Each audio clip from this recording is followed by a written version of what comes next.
la otra.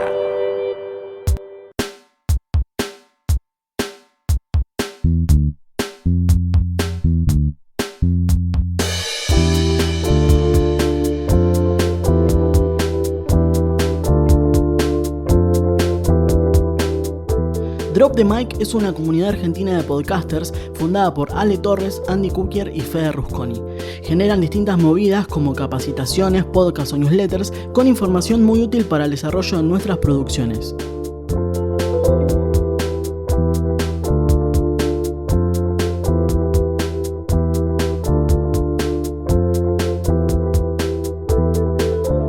Bienvenidos, bienvenidas a Conversamos, un podcast donde vamos a hablar con podcasters de cosas que no le interesan a nadie salvo a otros podcasters. Mi nombre es Fernando Verón y hoy vamos a hablar con Alejandra Torres, integrante de Drop the Mic.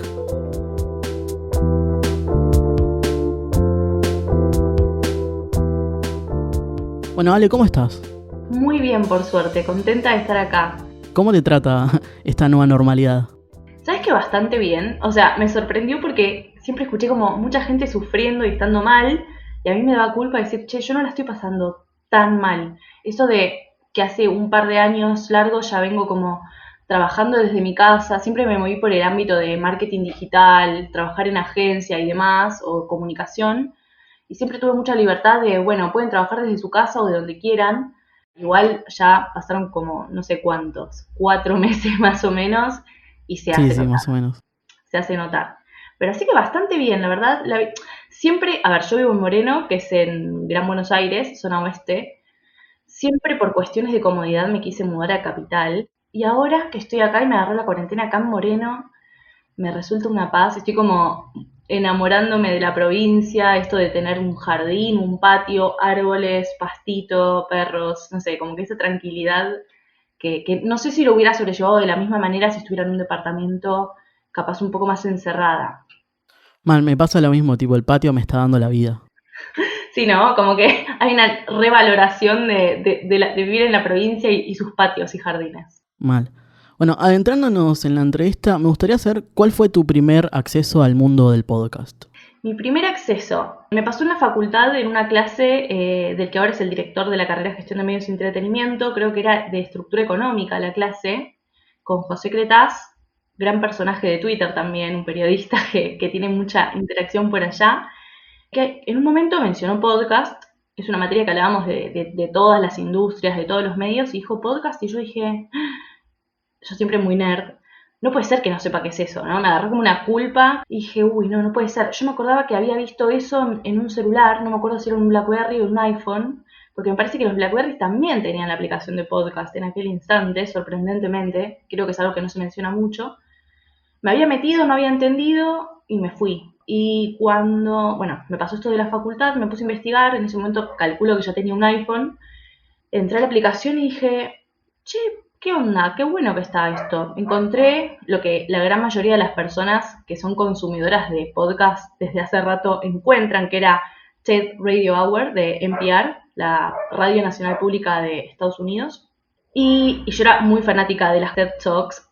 Acá en Argentina, viste que se hacían las TEDx Río de la Plata, que yo siempre iba, colaboraba y demás. Era como muy manija y voluntaria de todo ese movimiento. Que tiene grandes charlas. Dije, qué bueno, ahora las puedo escuchar cuando quiera y como quiera, y a mí ahí me estalló la cabeza. Porque siempre comento que yo nací en el 93 y para mí, o al menos lo que me llegó, nunca recibí una oferta de la radio que yo sintiera que me hablase a mí misma o que me diera algo que me pudiera interesar de forma directa. Yo soy más del audiovisual, siempre digo que me crié con los contenidos de Cris Morena, con Chiquititas.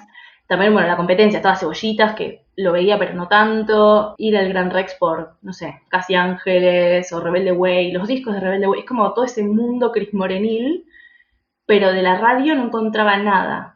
En mi adolescencia no hubo nada de radio, no hubo contenido hablado. Así que cuando encontré el podcast fue como, che, qué bueno que está esto. Me voló la cabeza hasta que me puse a investigar un poco más de, bueno, ¿qué otras cosas hay aparte de esto? Y dije, ¿habrá alguien en Argentina que haga podcast? Fue lo primero que hice, tipo, pensar, ¿hay alguien que esté en esta? ¿Esto de qué año hablamos? Y ahí, 2015, todo 2015. Fue como, 2015. el profesor dijo eso, me puse a investigar me puse muy manija con TED Radio Hour y después dije, ¿hay alguien acá que esté haciendo esto? En eso me pongo como a scrollear, no me acuerdo cómo llegué, no sé si entré como a la tienda de Argentina, donde estaban todos los podcasts que se hablaban en español, no sé cómo fue, pero sé que dentro de las opciones que había me encontré con un personaje muy conocido en el mundo del podcasting, que es Luciano Banchero.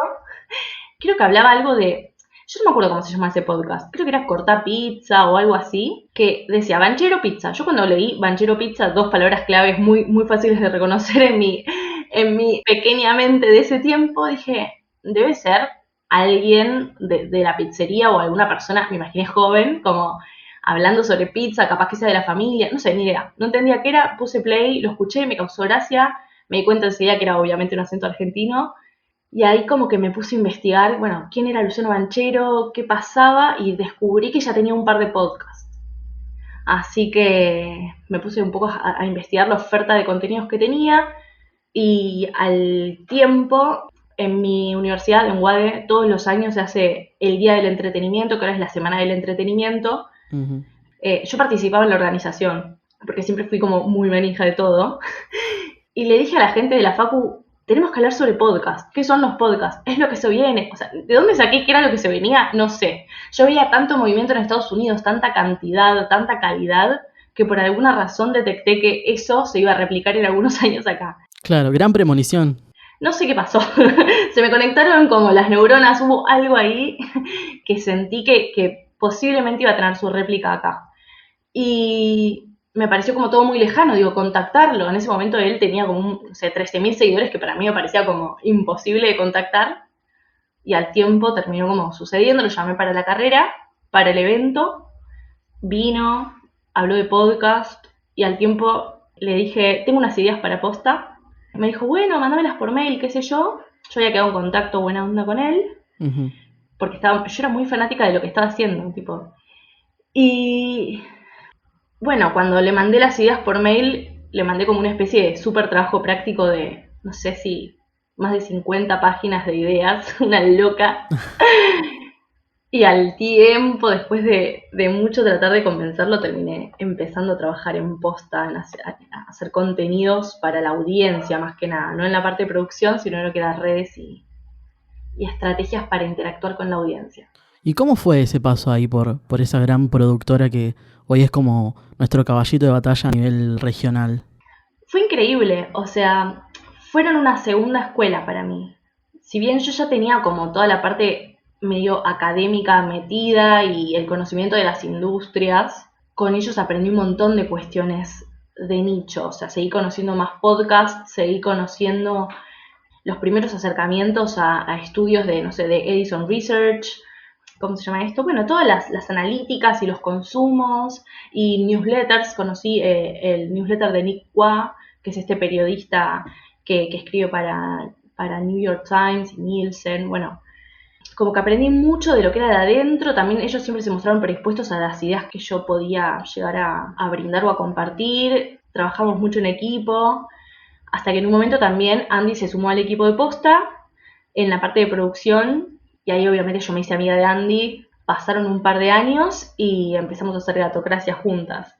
Así que fue un hermoso camino, y yo la verdad que siempre voy a estar agradecida de haber compartido esos momentos con Luciano y con Diego, porque aprendí un montón. Llegaban momentos que era como de lunes a viernes estaba en estudios de grabación o de radio, escuchando a todos los podcasts, cómo se grababan, cómo no se grababan, si había que modificar algo, si había que volver a empezar, si eso quedaba, si eso no quedaba.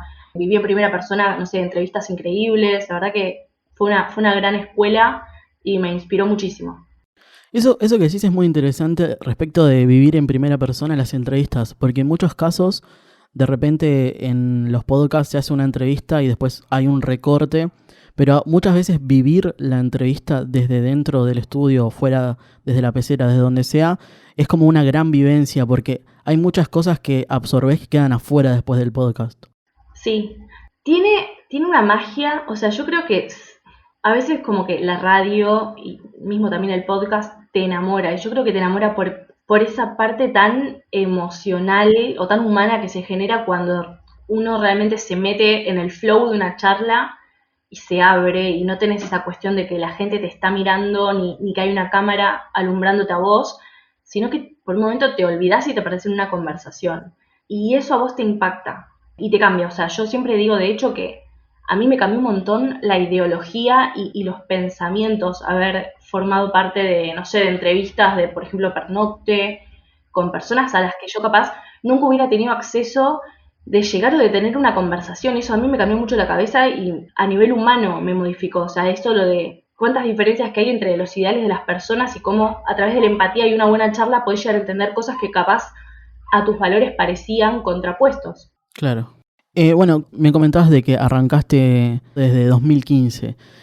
Hace ya 5 años, ahora estamos en 2020. ¿Cómo fue cambiando la comunidad argentina desde ese momento hasta ahora? Mirá, desde 2000 más o menos 16, sí, 2016, principio de 2016, empecé también a conocer por Twitter, ¿no? Siempre, Uh-huh. a Lunfa, a Mariano Payela, a Tristana. Empecé a conocer como a estas personas o estas productoras que también estaban realizando sus contenidos. También conocí a Agustín Espada, que desde hacía tiempo estaba investigando lo que es medios y radio en especial.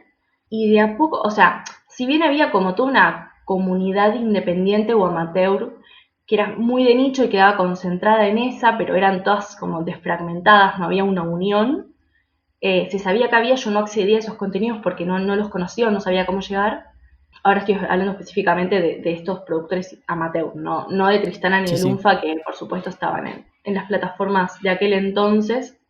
Así que bueno, básicamente eran muy pocos players que tuvieran sus redes de podcast o productoras, pero con el tiempo ese ecosistema empezó a cambiar, empezamos a ver productores independientes que capaz tenían como un mayor caudal de seguidores o de personas conociendo sus contenidos e innovando tanto en la producción como en la edición.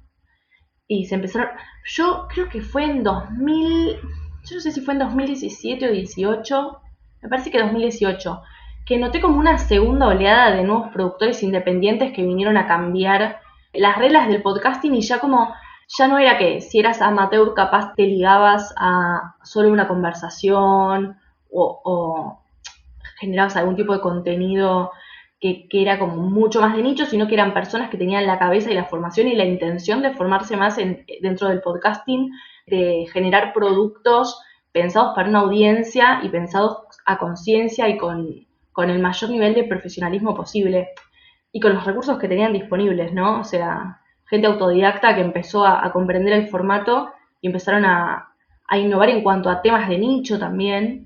Claro. Así que yo noté como una fractura, como una oleada independiente increíble, más o menos en 2018. Después también se formaron nuevas productoras. Esto ya creo que es más tirando a 2019, bueno, como Podlab, por ejemplo, que hace contenidos muy buenos. Hay muchas productoras y no quiero dejar afuera, pero digo, como que en estos últimos 3 años pasaron un montón de cosas. Esta segunda oleada de productores independientes y de nuevas productoras, fines del año pasado, 2019, y principios de este año, 2020, digo, la inminencia de los grandes medios tradicionales al ecosistema podcasteril, ahora que están a full los daily podcasts de noticias, como por ejemplo ahora el de Redacción, el de Posta, en su momento Infobae, que me parece que ya no lo están continuando, el Primer Café de La Nación y Spotify. Digo, es increíble como en estos últimos años se aceleró tanto la oferta de contenidos como también se incrementó el grueso de la audiencia de los consumidores, como que ahora se entiende que era un podcast. Antes yo me acuerdo que nadie sabía qué era un podcast o cómo se grababa, o pensaban que hacías radio y te preguntaban a qué hora salías. ¿Cuántas veces tuviste que explicar qué es un podcast? Uf, no sé. Vos imaginate, 2015, 2016, 2017, explicar qué hacía yo o en dónde trabajaba yo, era una conversación de muchos minutos. Claro. Pero siempre me pasó esto igual, ¿eh? Era como, ¿qué estudias? Gestión de medios y entretenimiento. ¿Qué es eso? Ta. ¿Y ahora qué estás haciendo? Podcast. ¿Y qué es eso? Siempre tuve que explicar todo lo que, lo que hice. Siempre me tocó esa. Ahora es como que ya la gente entiende que es un podcast. Se nota mucho. Y eso es gracias a Spotify, ¿no? Que en 2018 permitió o hizo esa penetración de mercado, sobre todo en Latinoamérica, y cambió las reglas del juego y permitió el acceso de muchísimas personas a estos contenidos que están buenísimos y que están ahí por descubrir y que son súper de nicho y súper pensados para audiencias. Claro. En particular. Bueno, vos formás parte de Drop the Mic. ¿Cómo es que surge la comunidad? Drop the Mic surgió en 2018. En realidad como que ese fue como nuestro primer encuentro, pero después cuando vimos que había superado nuestras expectativas, porque eso comenzó básicamente con un plan de, che, vamos a tomar algo, una birra, un bar, fue una cosa así, Uh-huh. y hablamos de podcast y cerramos el año y lo despedimos y brindamos. Éramos Andy Kukier, Fede Ruscón y yo, y como muchos grabábamos en Radio en Casa, que para mí es un lugar muy importante dentro del... tanto Radio en Casa como Colmena antes, ¿no? Fueron dos lugares, me parece, usina de... o más que usina, testigos de la realización de muchos podcasts. Pero bueno, volviendo a Radio en Casa, era como que muchos nos conocíamos de ir a grabar, porque nos cruzábamos entre los turnos. Entonces era como, bueno, vamos a invitar a ellos que son de Radio en Casa. Ah, bueno, vamos a invitar a los otros. Vamos a invitar a este amigo de no sé qué. Bueno, vamos a invitar a la gente de Tristana, a la de Lunfa, a la gente del Baído, que algunos nos conocíamos por Twitter, otros nos conocíamos capaz por algunos eventos en común, tanto académicos como, no sé, los posta offline, los míticos y hermosos posta offline. Entonces, cuestión que los tres empezamos a invitar amigos, terminamos siendo 30 personas, todos limados hablando de podcast, porque, claro, hasta ese momento todavía seguía siendo como algo de... éramos los raros que hacían podcast. Ahora es como que ya mucha gente tiene podcast y calculo que pronto van a haber muchos más. Así que nos habíamos como reencontrado en todo este mundo que estábamos solos y fragmentados. Y cuando terminamos el evento, que vimos que había surgido tanta buena onda y como que notamos que se necesitaba o había una necesidad de un espacio donde nos pudiéramos juntarnos y hablar de esto y de aprender del otro, porque creo que es una de las cosas que destaco de Drop the Mic, que ahora es una comunidad.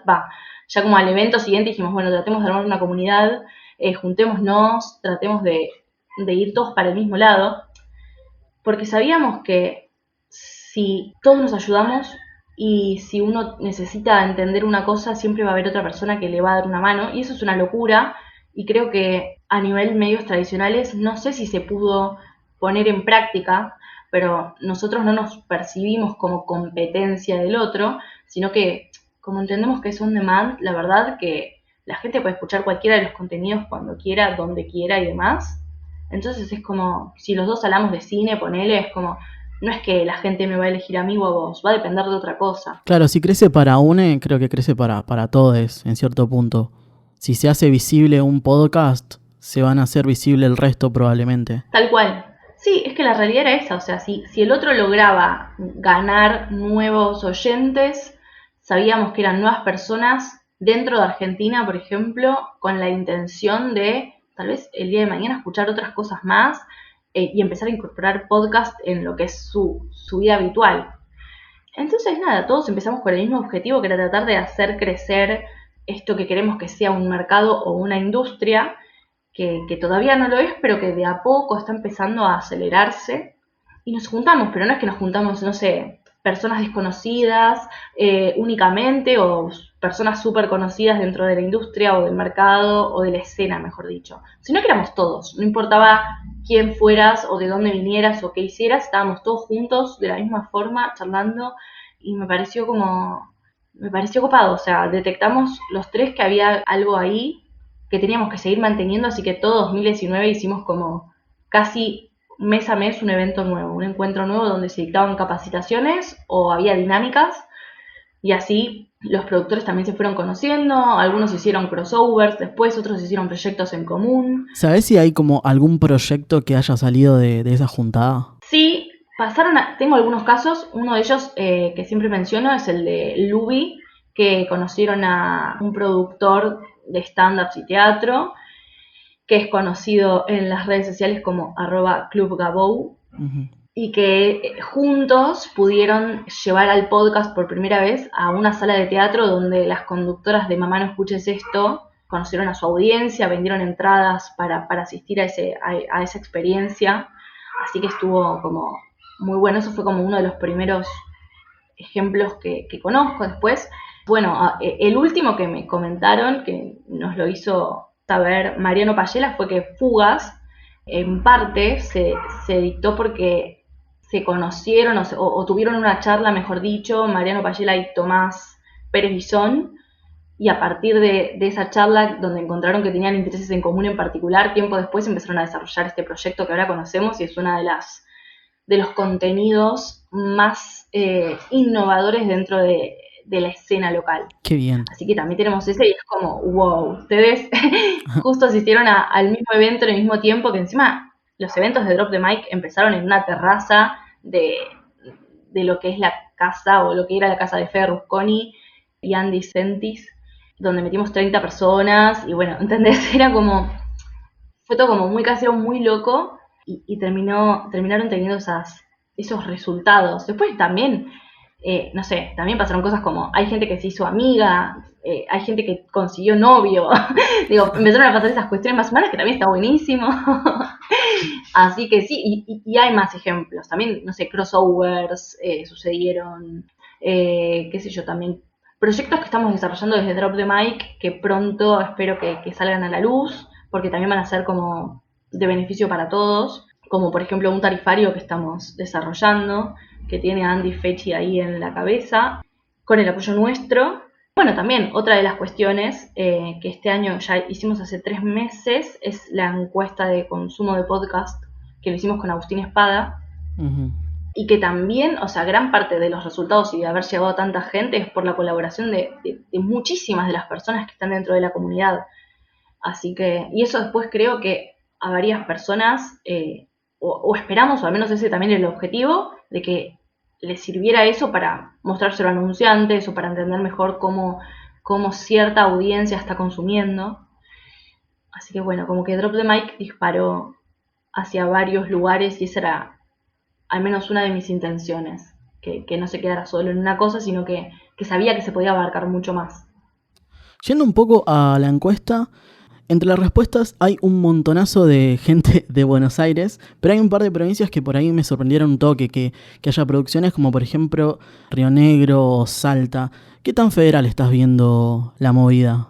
Yo creo que los principales puntos o centros donde vive la gente son tal vez los que más se están dando a conocer. Podcast, por ejemplo, el caso de Parque Podcast en Córdoba, donde también está La Voz, que está produciendo podcast. También hay podcast del diario El Litoral. Como que, tal vez ahora estoy haciendo como ejemplos más de medios tradicionales, incursionando dentro del podcasting, lo cual también me parece súper bueno, porque eso visibiliza el formato o los tipos de contenidos.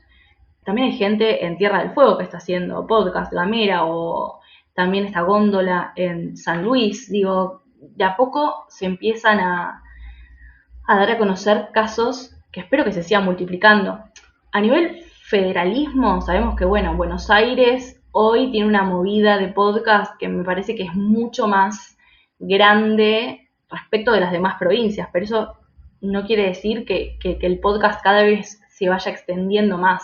Sería totalmente necesario, o sea, la realidad es que a mi criterio me parece clave, así como hay diarios locales o medios locales, tiene que haber podcasts locales que le hable a sus audiencias, porque van a entender como la realidad y la cosmovisión de los habitantes de ese lugar. O sea, nadie lo va a entender tanto como quien está ahí adentro viviendo y entendiendo y al día de lo que va pasando. Así que espero que eso se siga multiplicando, porque la verdad que me parece que va a ser fructífero. Claro.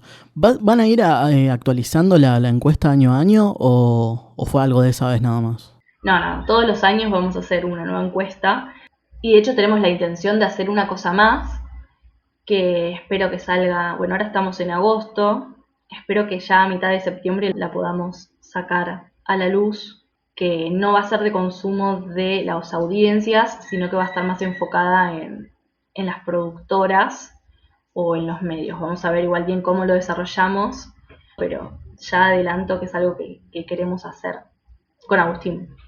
Me parece muy interesante esto que están haciendo porque es como, bueno, de gran ayuda para toda la comunidad.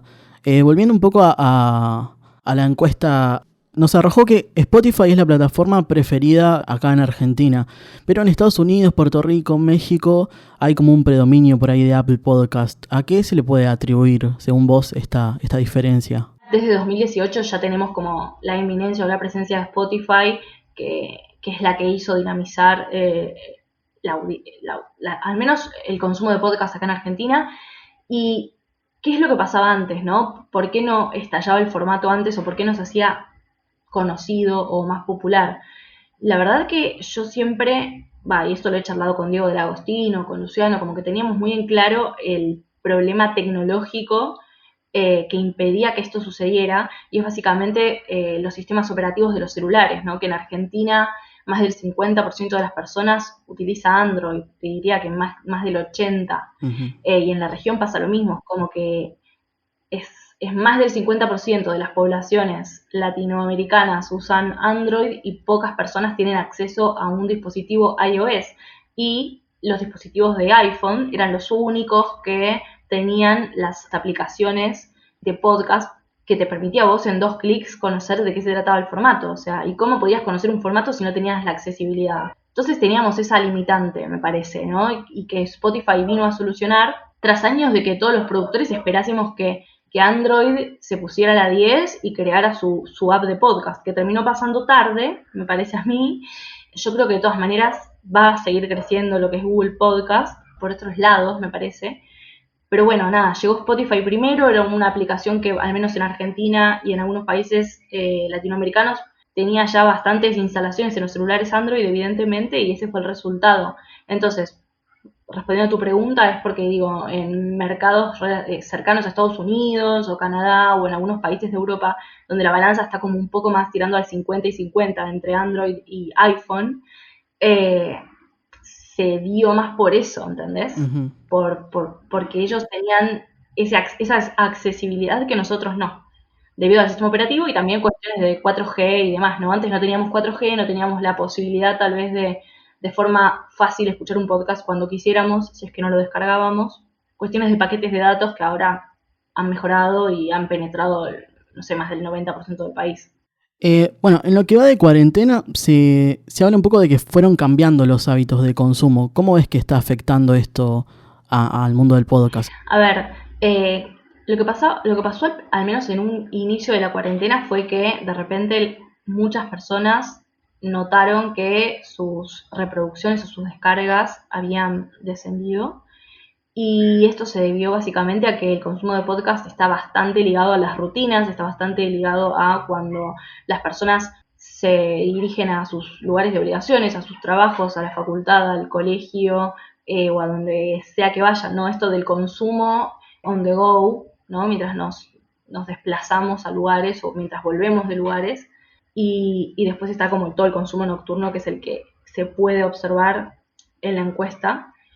Pero digo, es como que al romperse las rutinas, como que al principio me parece que la gente no se halló con el formato o nada, fue algo que nos tomó por sorpresa a todos la pandemia, ¿no? Claro. Y después lo que empezó a pasar es que, según estudios, que creo que son de Megaphone, antes la concentración de escucha de podcast estaba como al inicio del día y al final del día, y con el tiempo esa concentración se fue desfragmentando y el consumo de podcast comenzó a ser en distintos horarios del día, pero de una forma más amesetada, ¿me entendés? No había tanta concentración, sino que se dividía en los momentos que las personas realmente decidían escucharlo en esta nueva normalidad. Después, con el tiempo, comenzó a estabilizarse, y ahora todavía es como que hay campanas medio sinuosas, no se entiende si el consumo hoy es mayor y si es una posibilidad o si todavía descendió. El tema es que en esta cuarentena, obviamente, nos vimos, es algo que estábamos hablando antes de empezar a grabar, pero digo, nos vimos como, nos reencontramos con un audiovisual súper duro, ¿no? Sobre estar constantemente pegado a pantallas, el consumo y las suscripciones a OTTs audiovisuales como Netflix, Amazon Prime y demás estalló y se multiplicó, creo que aumentó un 25% extra, si mal no recuerdo, de lo esperado este año. También, bueno, la inminencia de Disney Plus, digo, pasaron cosas, #pasaron cosas, y entonces es como que mucha de la atención se ligó a eso más que al audio, a grandes rasgos. También había pasado con la cuestión de consumo de medios tradicionales, pero no me quiero desviar del tema, pero digo, es como que hubo un mayor consumo o demanda por la imagen que por el audio. De todas maneras, digo, que hoy ya se esté estabilizando habla de una costumbre o de un hábito ya adquirido, esto de escuchar podcast, y de serle fiel a los contenidos que le interesan y a los conductores y demás. ¿Cómo es que dialogan la radio en vivo y el podcast? Y mira, estamos como en un principio de una relación, me parece. La radio creo que en los últimos años comenzó como a mirar qué era lo que pasaba con los podcasts, qué oportunidades tenían. Creo que hubo un primer encuentro, la primera parte de experimentación de las radios en sí me parece que eran como, bueno, ahora gracias al podcast tenemos la posibilidad de hacer que nuestros programas de radio que antes eran como distribuidos y quedaban en el éter, ahora se pueden inmortalizar un poco más a través de un podcast, ¿no? Lo pasamos acá y la gente lo puede consumir on demand cuando quiera. Como que empiezan a utilizar al podcast como plataforma de radio on demand. Yo siempre hago esa diferenciación. Para mí una cosa es la radio on demand. El ejemplo clásico para mí puede ser el de Radio Cat acá en Argentina o la plataforma que tiene ahora Metro, donde uno puede escuchar todos los programas cuando quiera. Y después están los podcasts que para mí son como deberían tener, o al menos tienen alguna cuestión más nativa de pensar ese contenido para esta forma de difusión. Pero bueno, de todas maneras, hoy dentro de lo que es un podcast se puede considerar tanto un programa de radio que es convertido a podcast o algo más, un contenido más nativo. Así que bueno, ¿qué pasa con la radio? Yo creo que por cómo está la radio hoy, que la radio está más orientada al servicio informativo muchas veces, a lo temporal, a informarte cuestiones de noticias. No digo toda porque obviamente sé que todavía hay radioteatros, todavía hay microprogramas, todavía hay documentales, digo, suceden, pero en el grueso de lo que es la radio más dura y comercial, como que se utiliza mucho lo de la primera mañana, que sea informativa, la segunda tarde, ¿no? Claro, mucho más el magazine, un formato más de muchos temas en un mismo programa. Sí, como que también se apunta a una audiencia más masiva y a tratar de captar sus intereses, mientras pasa eso en la radio, donde también está como ligada a lo temporal y a qué pasó hoy y demás, lo cual es buenísimo.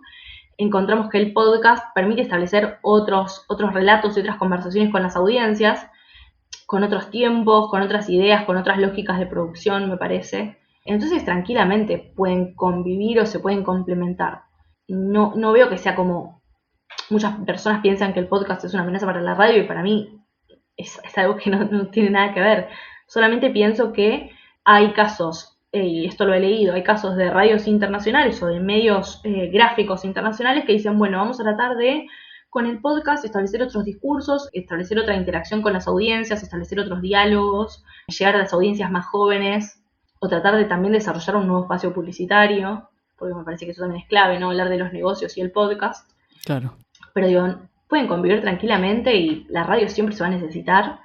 Y el podcast es una cuestión nueva que está buenísima y que está empezando a alzar vuelo cada vez más alrededor del mundo, ¿no? Porque antes capaz que estaba más ligado a Estados Unidos y cómo se desarrolló el podcast a nivel industria, con todo el mercado publicitario que ahora tiene, que en cualquier momento llega a los 2 billones de dólares. Perdón, 2.000 millones.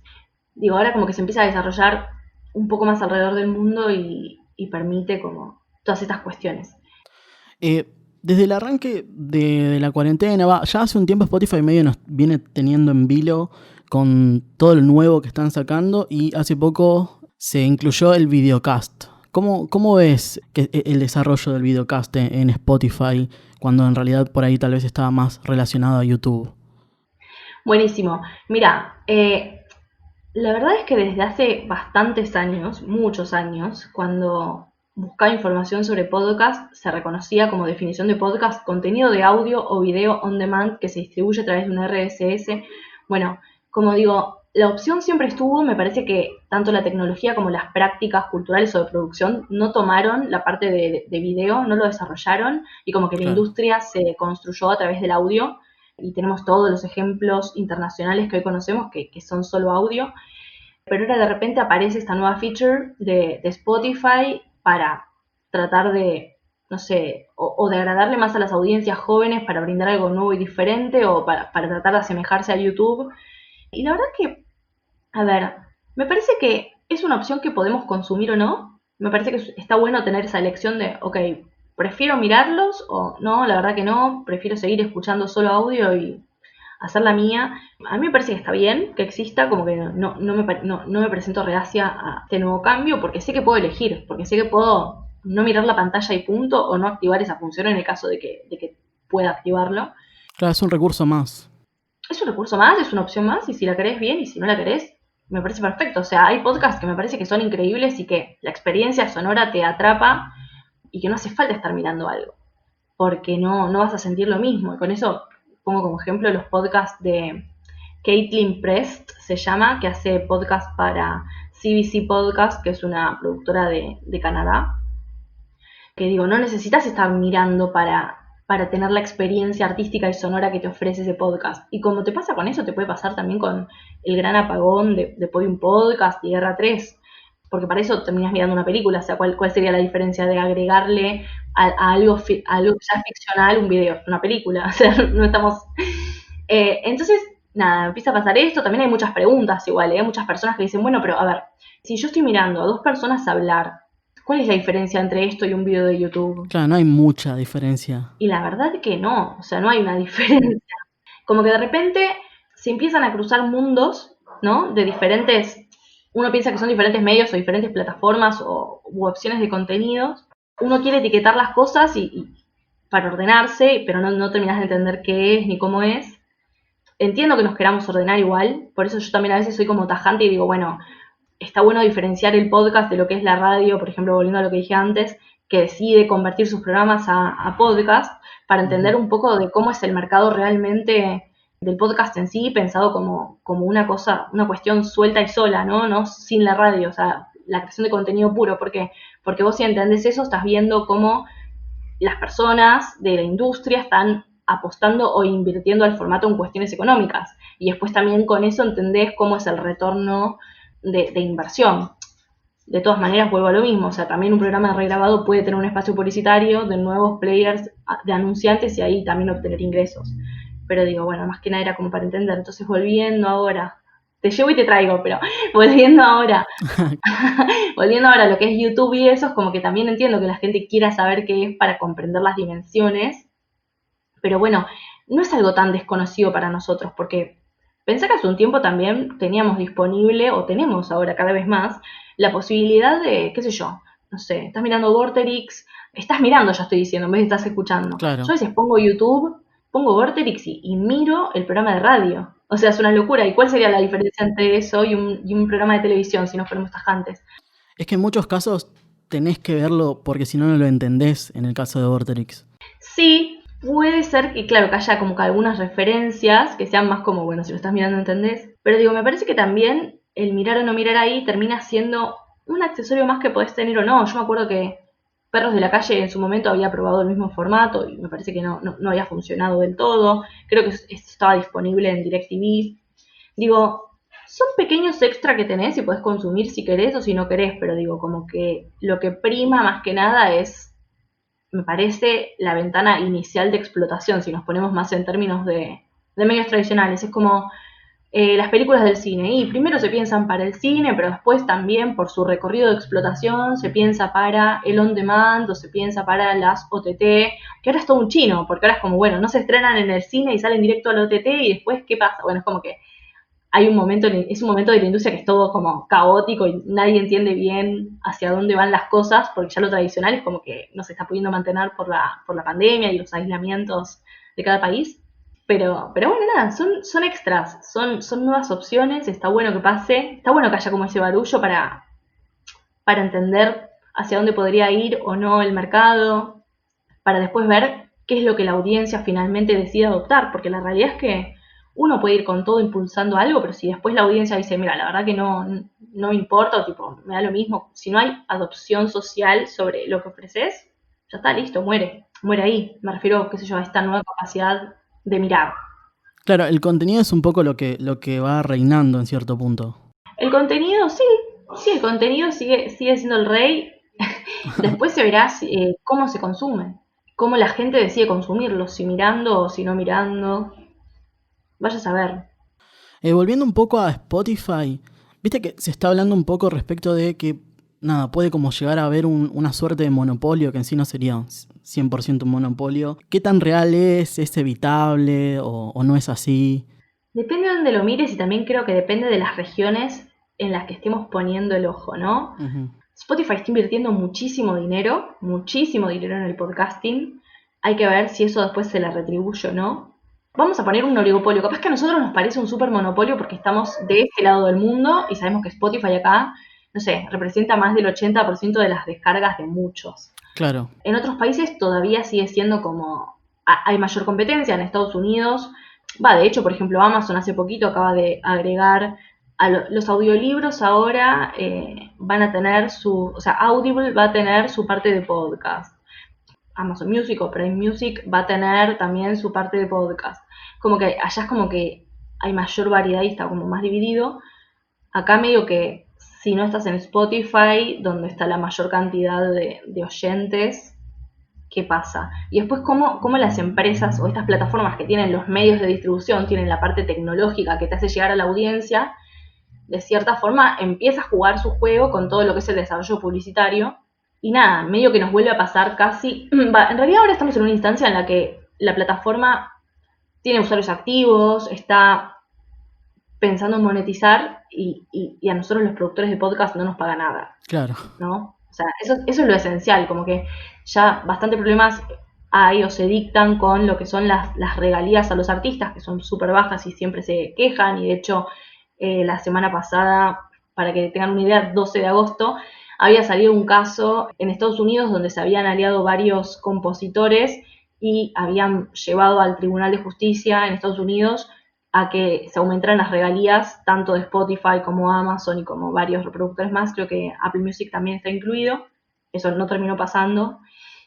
Así que, ¿qué nos queda a nosotros los podcasters, no? Que todavía por nuestros contenidos no hacemos nada de plata. ¿Y qué va a pasar cuando Spotify empiece a poner ad insertions en todos los podcasts de todos nosotros y aún así no veamos dinero? Si es que esto sigue así, hay que ver igual cómo se prestan las dinámicas y si el día de mañana hay como una opción para monetizar o para habilitar que tu podcast esté abierto a recibir publicidades insertas en tiempo real.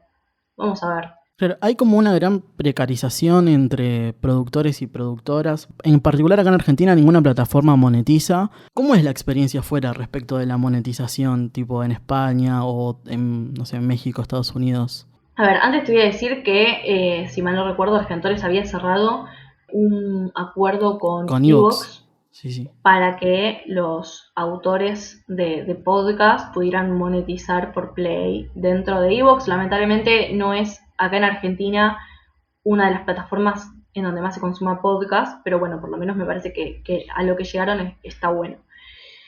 Y afuera lo que es la monetización, y todavía, la realidad es esta, como que los podcasts todavía tienen que seguir aumentando en cuestión de audiencia si es que realmente quieren obtener ingresos publicitarios a través de estas ad insertions por sus podcasts, ¿no? Todavía si tenemos audiencias pequeñas, los porcentajes que vamos a recibir por plays o por publicidades que aparecen dentro de tu contenido, siempre y cuando sean insertas por plataformas, ¿no? No me refiero ahora a los PNT ni a los sponsoreos.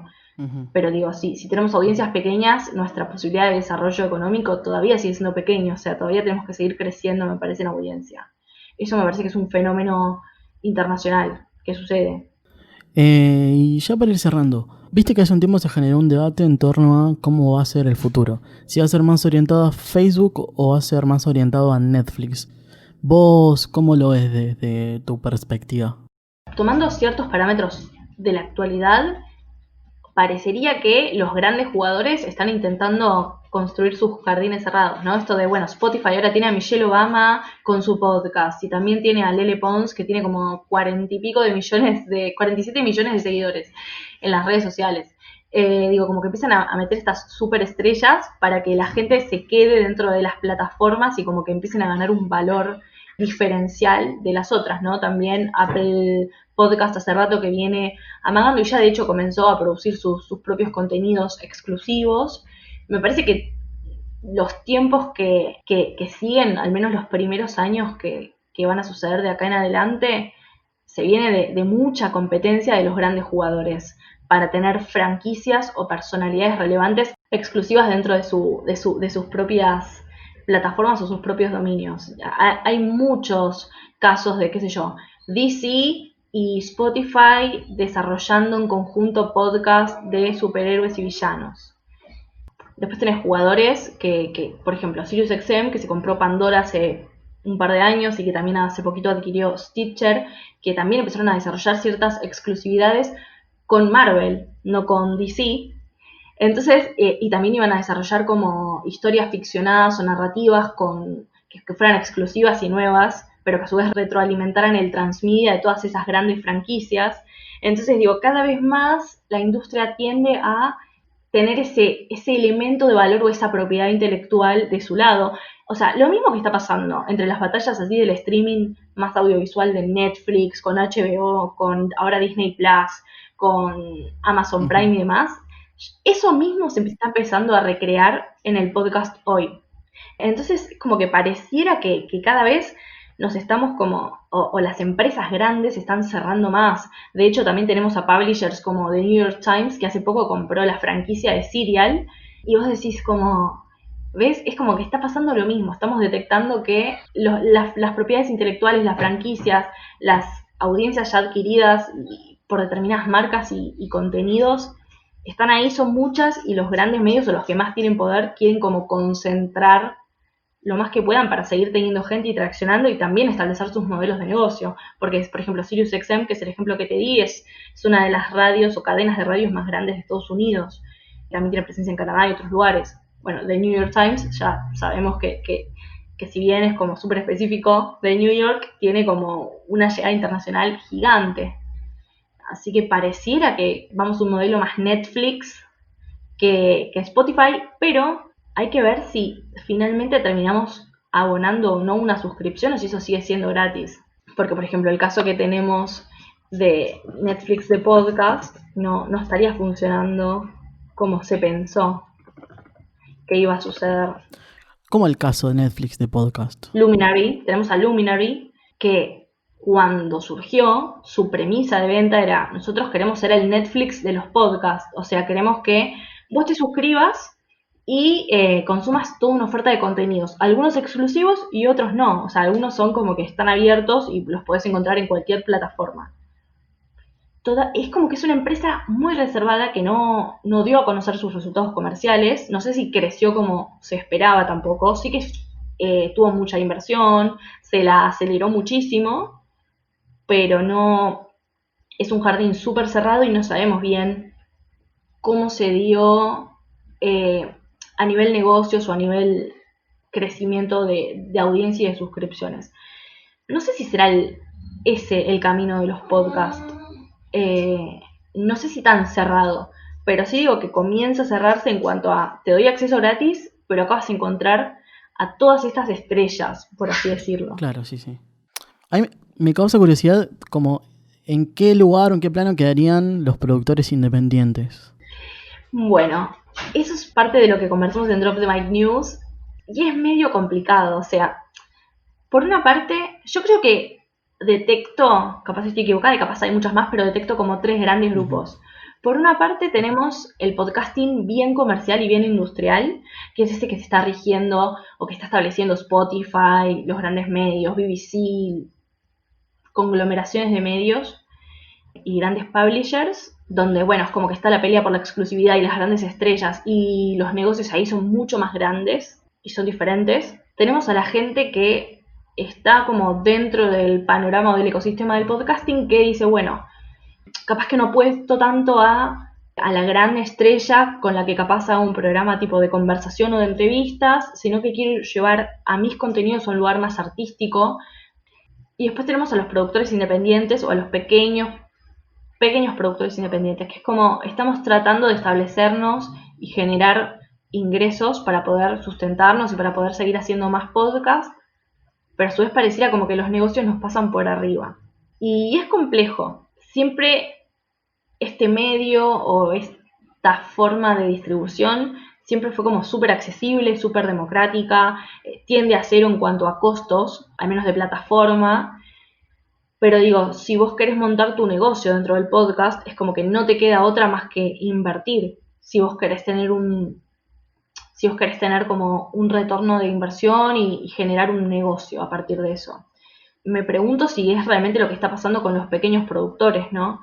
Si realmente estamos todos esquematizando nuestros podcasts en torno a una cuestión más de negocios o si solo estamos comunicando lo que nos gusta. El otro día había leído algo en Podcast Business Journal que dice que para muchos el podcast no es un negocio, pero sí puede ser una tarjeta de presentación, ¿no? Y acá entra bastante lo que es el branded podcast, otra de las cosas, pero el branded podcast más tirado a lo personal. Porque ahora estoy notando que hay una tendencia enorme de que muchos marketers están vendiendo a tener tu podcast personal, que me parece súper bueno. Es como, capaz no vas a establecer un negocio en tu podcast personal, pero sí lo vas a usar para generar, para posicionarte, como para obtener otros beneficios. Así que para los productores independientes más pequeños, y está más complicado. O sea, por ejemplo, imagínate que yo quiero hacer un podcast sobre podcast, bueno, el que hago, y de repente aparece, no sé, La Nación, o aparece Clarín, y hace un podcast sobre podcast, y me va a pasar por encima porque tiene un alcance que yo no puedo competir contra ellos, ¿me entendés? O sea, no hay forma. Entonces capaz que también es encontrar tu lugar en el nicho, tu valor, y saber cómo trazar estrategias de negocio para decirle a los anunciantes, mira, yo no tengo la cantidad que tiene pero sí te puedo dar esta otra cosa, te puedo decir que mi audiencia es más pequeña pero más interesada en tal otra, ¿no? Es como, creo que a los productores de podcast en sí nos falta como todo el costado comercial, porque si nos estamos comparando con los grandes que tienen departamentos de finanzas, departamentos de relaciones internacionales, departamentos de lo que sea, nosotros somos grupos de personas que capaz no tienen toda la parte comercial desarrollada. Claro, solamente tenemos las herramientas para producir, o sea, nos grabamos, nos editamos y tal, pero de repente todo lo que es la parte comercial no tenemos las herramientas para eso en muchos casos. Lo tenemos que hacer, o sea, tenemos que empezar a formarnos y tener una visión más estratégica y más de producción ejecutiva sobre los podcasts si es que queremos estar en este negocio y queremos como seguir creciendo. Siempre va a estar bien hacer el podcast que uno quiera, siempre va a estar bien compartir, siempre va a estar bien querer crecer y querer tener ingresos, pero me parece que le tenemos que dar también mucha bola a eso y le tenemos que meter cabeza ejecutiva a lo que queremos lograr, ¿no? No simplemente es, bueno, como decías vos, agarro el micrófono, grabo sobre este tema y ya, no, tenemos que meterle cabeza a armar la audiencia, tenemos que invertir dinero posiblemente en establecer una audiencia que crezca, ¿no? Sabemos que los podcasts muchas veces se consumen o se descubren, mejor dicho, a través de las redes sociales y estamos haciendo pauta publicitaria para llegar a nuevos públicos, si es que no somos influencers o no tenemos o no somos personalidades conocidas o populares o celebrities. Nosotros no tenemos la audiencia, estamos tratando de alcanzarla y de formarla. Entonces digo, si realmente queremos lograr algo acá, o le tenemos que meter muchísimo tiempo, o le tenemos que poner tiempo y dinero, o le tenemos que poner más dinero que tiempo. Pero digo, hay una cuestión que creo que todavía no todos estamos balanceando y que le tenemos que empezar a dar bola si queremos crecer acá. Bueno, y ya para cerrar te pido que me recomiendes 3 podcasts o 3 capítulos que la gente que está escuchando este podcast pueda ir a escuchar siguiente de esto. Además de Drop the Mic News. Uno de mis favoritos, siempre lo digo y lo sigo manteniendo porque me gusta mucho, es A-Brother se escribe, de Parque Podcast. Me encanta, está buenísimo y habla sobre la historia de cómo se creó Estados Unidos. Está muy bueno. Después, El Musicópata de Podlab Media me gusta mucho. Es una persona que es un artista en realidad, que empieza a desarrollar temas de música, no canciones, sino como, por ejemplo, cuestiones más históricas de la música. El rock en Europa en determinado tiempo, el rock en Argentina en determinado tiempo. Tiene como cuestiones filosóficas, culturales, políticas, económicas. Está muy buena la perspectiva por la que lo abarca, así que también lo súper recomiendo. Y el número 3, Un invento sin futuro, que es de Infobae y lo hace... De Santiago Calori. Lo conduce Santiago Calori, exacto, y es sobre la historia del cine que a mí me encanta.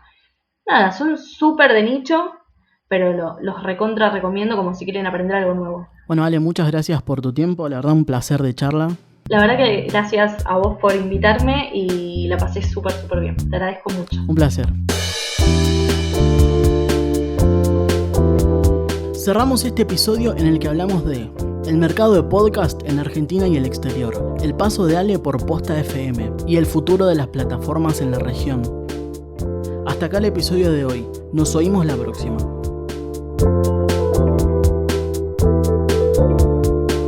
Guión: Mariano Gentile e Iván Fernando Verón.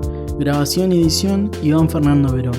Música original por Gonzalo Gómez García e Iván Fernando Verón. Identidad visual: Diego Cufaro. Producción ejecutiva: La Otra.